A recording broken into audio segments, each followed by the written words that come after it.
अगर हम लोग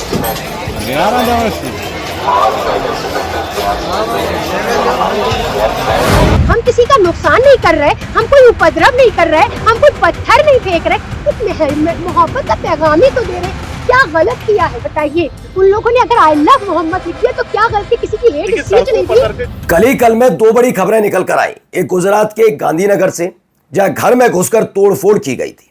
पहले ये सिर्फ आरोप भर थे, लेकिन आज जो ताजा तस्वीर निकल कर आई है उसे देखकर अंदाजा लगाइएगा कि घर में तोड़फोड़ करने की आजादी किसको दी गई, चाहे वो सादा वर्दी में पुलिस वाले ही क्यों ना हो।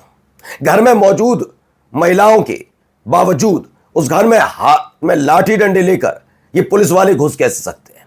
आप कहेंगे अराजक तत्व हैं, चुन चुन कर ढूंढेंगे, बिल्कुल ढूंढना चाहिए। तो इसी से जुड़ी एक और खबर दिखाऊंगा कि इस देश के तथाकथित शांति दूत जब पुलिस के सामने तमाशा कर रहे थे तो ये पुलिस, अति सक्रिय पुलिस, शांत क्यों पड़ गई थी।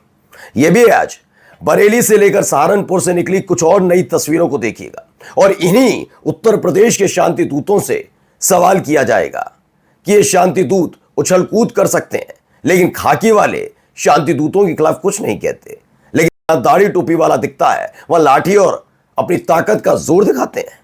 आपको यह भी दिखाऊंगा कि कैसे बरेली में भी कई अलग अलग जगह जो घटनाक्रम हुए उसके बाद लखनऊ में भी आइलम मोहम्मद के समर्थन में सैकड़ों महिलाएं उतरी।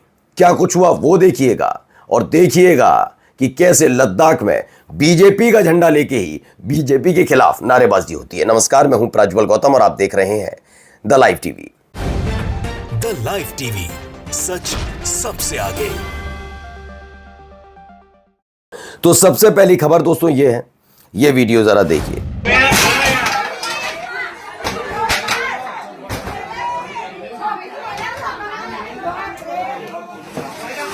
ये देखिए हाथ में लाठी डंडे, महिलाएं सामने दिख रही है ना।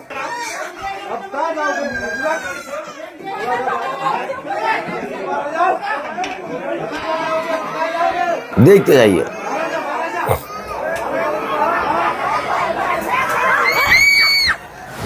तो बहियल है अहमदाबाद गांधीनगर हमेशा मुस्लिम विरोधी स्टैंड ही क्यों लेता है मीडिया?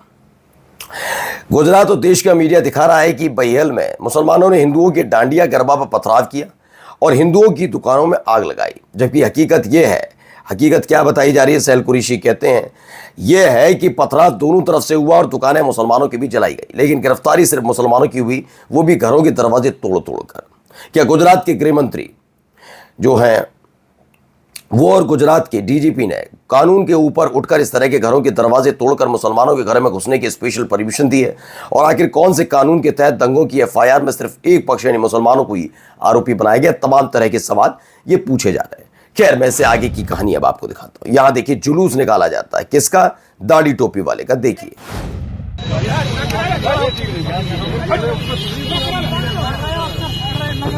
थाने ले चलो, क्यों ले जा रहे हैं? कितना बड़ा अपराध किया इसने, देखो कितना बड़ा अपराध देखिएगा अभी।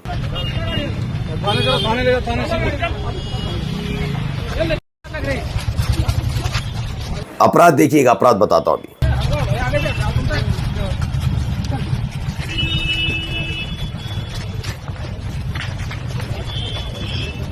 अपराध क्या था इसका? उत्तर प्रदेश का सहारनपुर है। जामा मस्जिद के बाहर निकलते ही पुलिस ने युवक को हिरासत में लिया और उसके हाथ में मौजूद आइलम मोहम्मद का पोस्टर पुलिस ने जबरन छीनकर फाड़ दिया।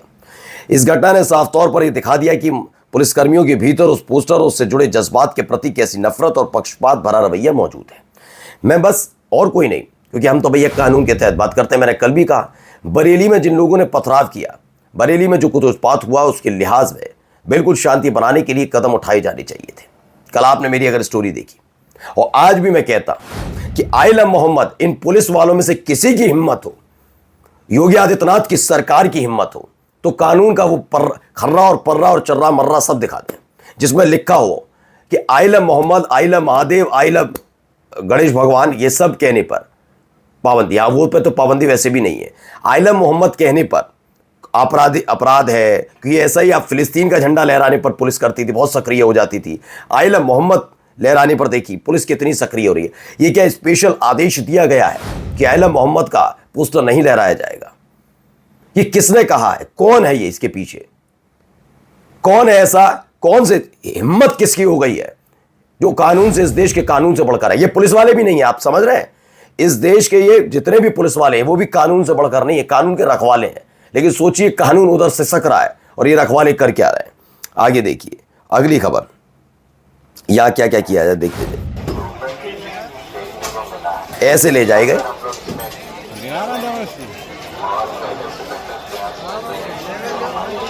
दोस्तों आपको याद होगा, मैंने फिर बता रहा हूं, उत्तर प्रदेश के बरेली में जो हुआ था उसको लेकर जो मैंने खबर दिखाई थी, मैं अब भी उस पर पूरी तरह से अडिग हूं, पूरी तरह से अडिग हूं। क्या है? बरेली उत्तर प्रदेश, मुस्लिम लड़के के साथ जानवरों की तरह बर्ताव करते पुलिसकर्मी, इस्लामोफोबिया अपने चरम पर। अहले मोहम्मद मामले में मौलाना तौकीर रजा के आह्वान पर जुटे मुसलमानों पर यूपी पुलिस बर्बरता करते हुए। मैंने तब भी कहा था तौकीर रजा का है। अब आई दूसरी खबर की पत्थरबाजी हुई तो उसके एवज में पुलिस ने अपनी तरफ से कार्रवाई की। ऐसी तस्वीरें तो बड़ी जल्दी बरेली से निकलकर सामने आ जाती है, लेकिन जरा इस तस्वीर को भूल गए क्या? एक तरफ बरेली की तस्वीर क्योंकि दाढ़ी और टोपी वाले थे, और दूसरी तरफ ये भगवाई शांति दूत जिन्होंने बकायदा एक जो मस्जिद बनी हुई थी, एक धार्मिक स्थल है या मकबरा है, उस पर हमला कर दिया था। याद है आपको? कितने खोल के दंगई हो रही थी, अरे ते दनादन ते दना, और पुलिस की मौजूदगी में पुलिस मूक दर्शक बनी थी। तब याद नहीं आया था कि इस देश को नेपाल बनने नहीं थे। बड़े ज्ञान बांट रहे हैं आज।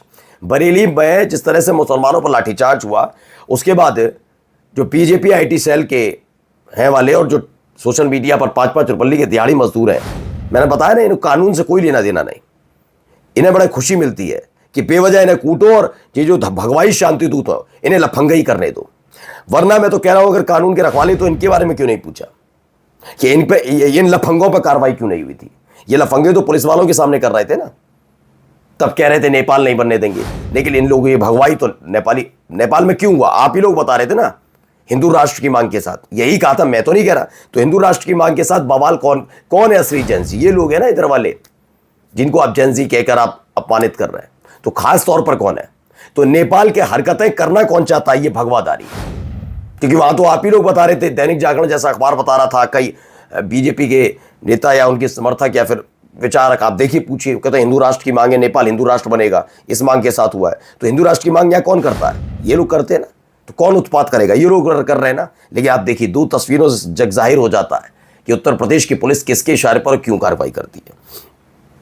अब आगे आइए। आइला मोहम्मद को लेकर भारत के हर राज्य में जगह जगह पर पुलिस लेके जा रहे हैं। बच्चों में भी मुस्लिम समाज की औरतें आप देख सकते हैं हाथों में आइला बड़ी संख्या में खड़ी हैं। आइए। क्या कहता है कि आप देश में रह के अपने धर्म को फॉलो कर सकते हैं ना? हम किसी का नुकसान नहीं कर रहे, हम कोई उपद्रव नहीं कर रहे, हम कोई पत्थर नहीं फेंक रहे, एक मोहब्बत का पैगाम ही तो दे रहे।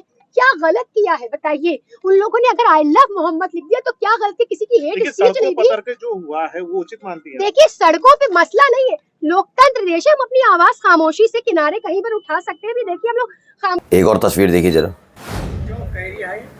आइला मोहम्मद के साथ। दरअसल खबर ये लखनऊ से निकली है।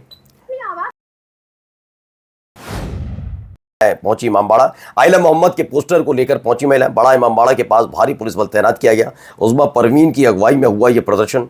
अमल्ला से, पैगंबर से मोहब्बत करते हैं उस्मा। कानपुर में दर्ज मुकदमों को वापस लेने की ये मांग भी की गई है। अगला देखिए।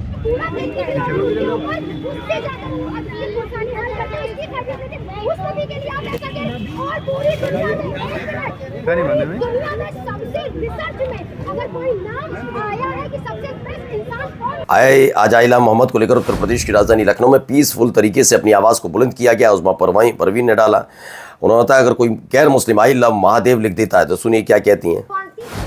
किसी ने आई लव महादेव लिख दिया तो बेशक वो अपने मोहब्बत करता है भाई अपने भगवान से। हम भी अपने पैगंबर से मोहब्बत करते हैं, हम भी अपने अल्लाह से मोहब्बत करते हैं। हमें ना पीछे किया जाए। क्यों? आखिर क्यों? आर्टिकल 14-16 क्या कहता है कि आप देश में रह के अपने धर्म को फॉलो कर सकते हैं ना? हम किसी का नुकसान नहीं कर रहे, हम कोई उपद्रव नहीं कर रहे, हम कोई पत्थर नहीं फेंक रहे, एक मोहब्बत का पैगाम ही तो दे रहे।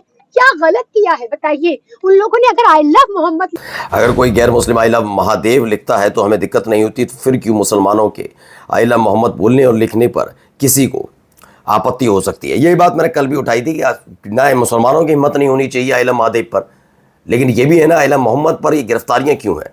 वहीं देखिए दूसरी तरफ खबर है, नहीं चलेगा, नहीं चलेगा, नहीं चलेगा, जंगलराज नहीं चलेगा, तानाशाही नहीं चलेगा, नहीं चलेगा, नहीं चलेगा, तानाशाही नहीं चलेगा, नहीं चलेगा, नहीं चलेगा। होश में आओ, होश में आओ, निकलती सरकार होश में आओ, होश में आओ, होश में आओ, निकलती सरकार होश में आओ। भारतीय जनता पार्टी जिंदाबाद। तो बीजेपी सरकार होश में आओ इस बात की नारेबाजी करते हुए, नहीं चलेगा नहीं चलेगा ये करते हुए, ये भारतीय जनता पार्टी की तरफ से ही शायद कार्यकर्ता है उनके, उन्होंने खुद अभी इनको प्रधानमंत्री के बारे में बोल रहे हैं। आप चोर कैसे बोल रहे हैं?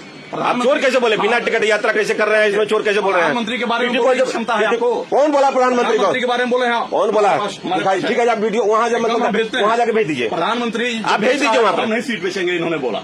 आप जब प्रधानमंत्री बेच रहा है, आप बिना टिकट यात्रा कैसे कर रहे हैं? हमने ये बताया, आपसे पूछा है। कौन स्टाफ है यहाँ? टीटी मैं हुआ जो बिना टिकट यात्रा कौन स्टाफ से बोले? कौन स्टाफ है? अटेंडेंट इसका मतलब होता है, अटेंडेंट इसका होता है आपका स्टाफ। और हमने बोला तो बोला कि हैं बड़ा बाबू आ रहे हैं, हमने बोला कि आप क्या बोलेंगे? 23 साल से मैं राजनीतिक में हूँ, राजनीतिक कर रहा हूँ, मैं बिना टिकट जाऊंगा इसमें। जिसको बुलाना है उसको बुला लीजिए, आपने बोला है ना। आप कैसे बिना टिकट यात्रा कर रहे हैं फर्स्ट क्लास में? साथ में है हमारे। ये टिकट, ये बिना टिकट लेकर चलने के लिए इनकी अथॉरिटी है? इनकी बिना टिकट लेकर के चलने की ट्रेन में फर्स्ट क्लास में अथॉरिटी है? एक आदमी इनके अटेंडेंट के रूप में चल सकता है। कौन चल सकता है? कहाँ नियम है? उसमें उसको लिखा, कौन सा नियम है? अरे नियम तो हम नहीं पढ़े हैं, लेकिन उसमें लिखा हुआ इतना। कौन सा लिखा हुआ है? सुनिए, उनसे क्या बात कर रहे हैं भाई? हमसे बात कीजिए ना। आप फिर से बात करो। आपकी क्या अथॉरिटी है? दिखाइए ना आप, मतलब कौन सा नियम है? आप मतलब कौन सा है, मतलब क्या है आप? एनआरसी का आई कार्ड दिखाइए। एनआरसी का आई कार्ड हमारे पास आज नहीं। तो बिना टिकट है जो कैसे चल रहे हैं? अब सब एक एक यात्रियों का पता किया जाएगा। यात्रियों की सुरक्षा तो वैसे ही कितने अच्छे रील मंत्री करते हैं, सबको पता है। फिलहाल आप देखिए, अरे भाई जीएसटी बचत उत्सव मनाने को कहा गया था, वोट चोर के बाद टिकट चोर बनने के लिए नहीं कहा गया था। मौज तो उड़ाई जाएगी, गुर्दे छील कर रख दिए। नमस्कार। द लाइव टीवी, सच सबसे आगे।